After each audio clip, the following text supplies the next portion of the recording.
All right, fastest 15 minutes on the internet, fastest 15 minutes in social media, and my name is Judson Powell. All right, I got a little. I guess this will be my Father's Day special edition.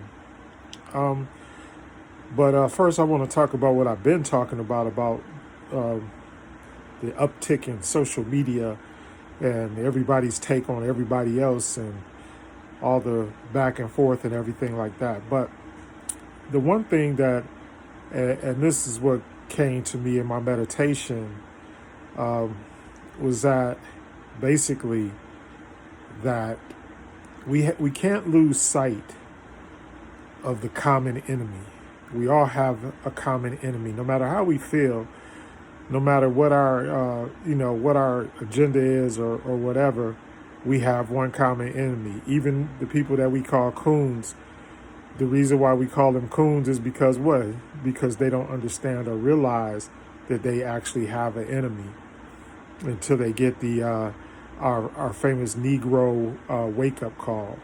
So, and with that being said, that's why um, we we need to focus on that one common enemy, which is what? White supremacy, white nationalism, and the oppression of our people.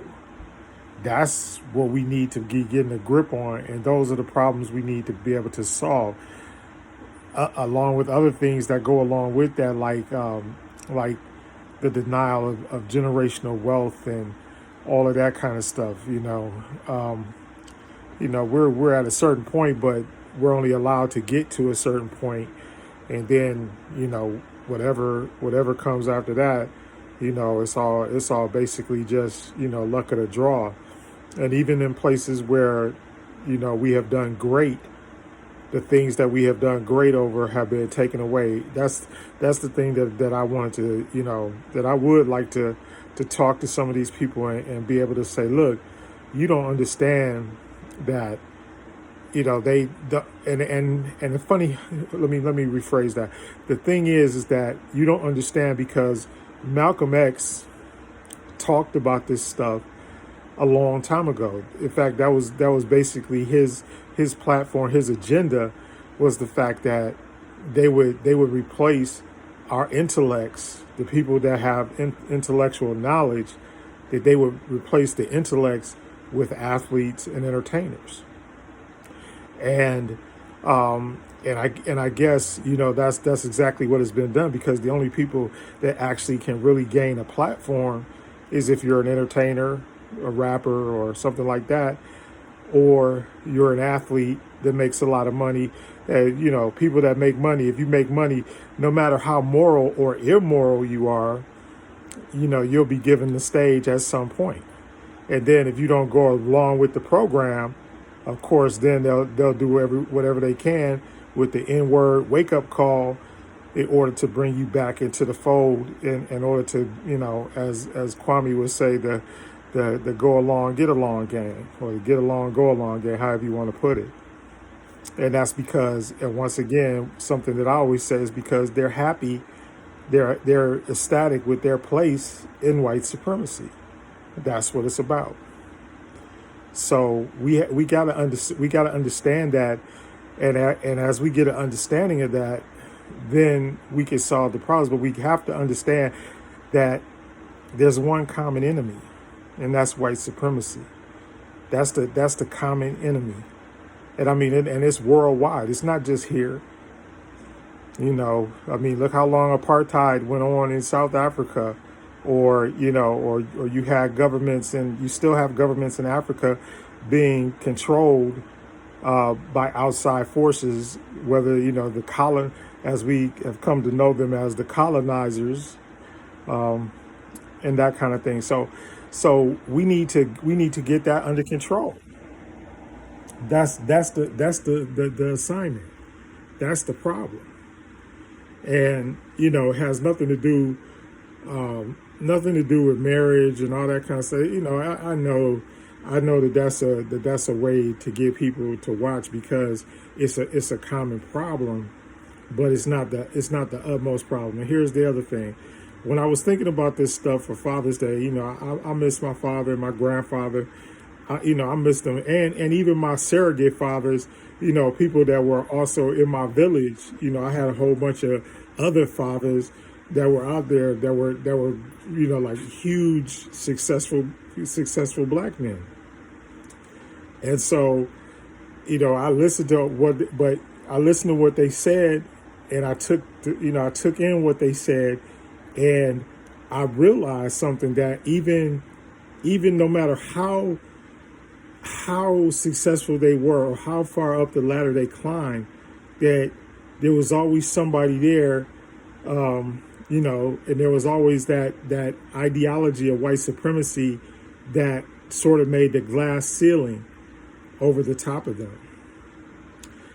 And even in their businesses, there was like problems and troubles and things that came up in their businesses that they could not overcome because it was systemic. It was systemic racism.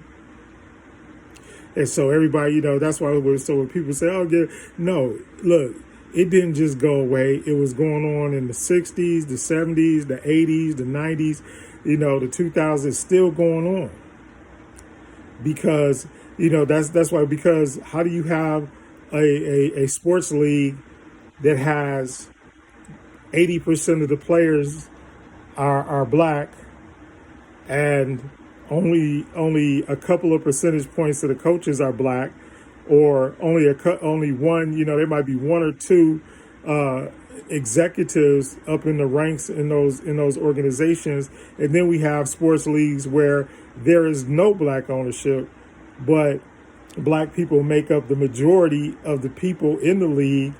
And not to say that, but then there's no outright ownership, and nobody's allowing anybody into the old boys club, not even if you got the money. Even if you got the money.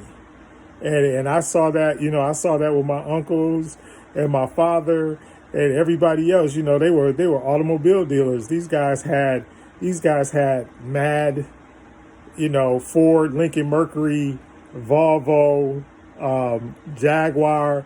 They had all kinds of dealerships, but they were only allowed, because of systemic racism, they were only allowed to get so far up the ladder, and then they were chopped back down, or they would show favoritism, to other dealers simply because they were white. So what do we do about that? And that's why I keep telling people, it's like, they say, well, they watch football and this, that, and the other thing. I ain't watching that. I ain't watching that stuff. Sorry. Because I'm not gonna watch something that's gonna be a detriment to me later on. The same thing with this whole Fox Soul channel. They got a Fox Soul channel, but yet still, and then they pushing people on us, and we don't even realize it. The money that they're making off of those programs, the this, that, and the other thing. And I don't want to say the names of the programs because I don't, because at this point, somebody may try to, come after me and sue me or something like that. But allegedly, I guess that's why Kwame Brown's always going, allegedly. But we all know it ain't really allegedly. It's really happening, So I guess I look at it and I say, well, you got all of these programs that are running. They got a Fox Soul, SOUL, Fox Soul Network. How? And all the shows that we like are on that network. And all of the advertising dollars that are making money, but they don't cut off their advertising dollars.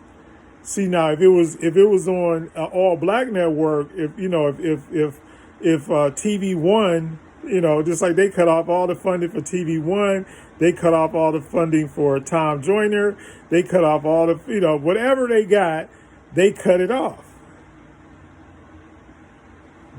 But we still listening, and we still watching, and we still happy to be entertaining people.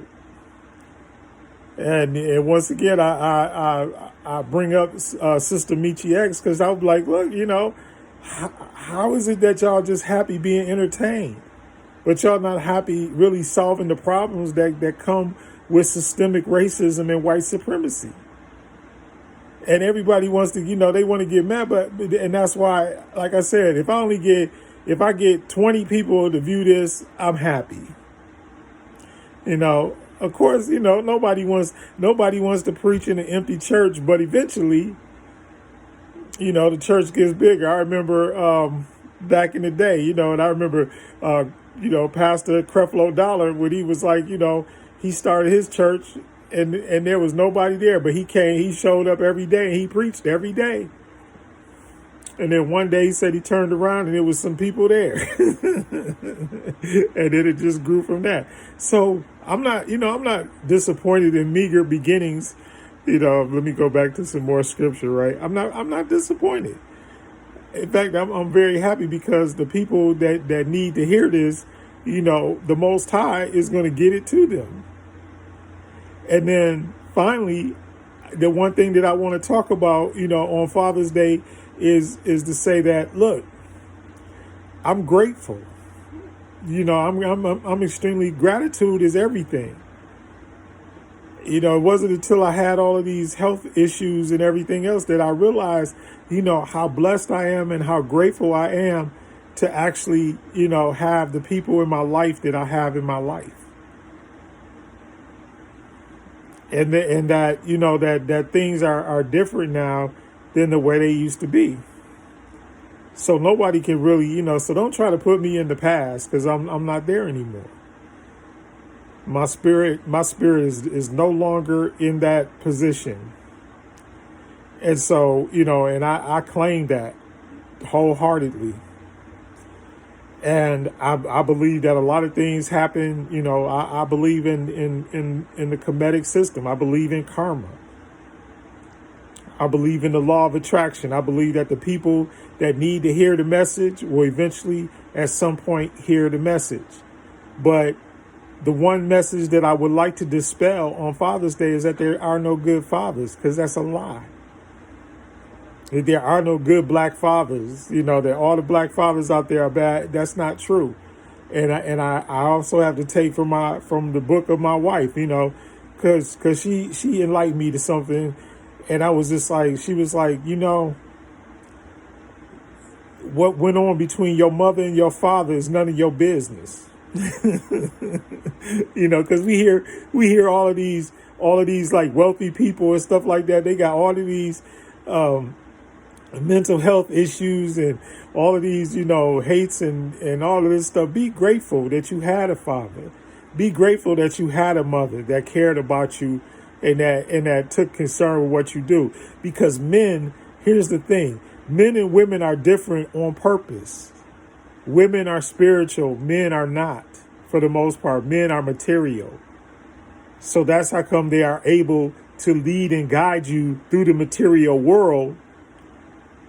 They are able to do that. That's how come, you get like people like Serena Williams. It's like you saw Serena Williams teaching her little daughter how to play tennis. And what did she say? This is what granddaddy taught me. This is how granddaddy taught me.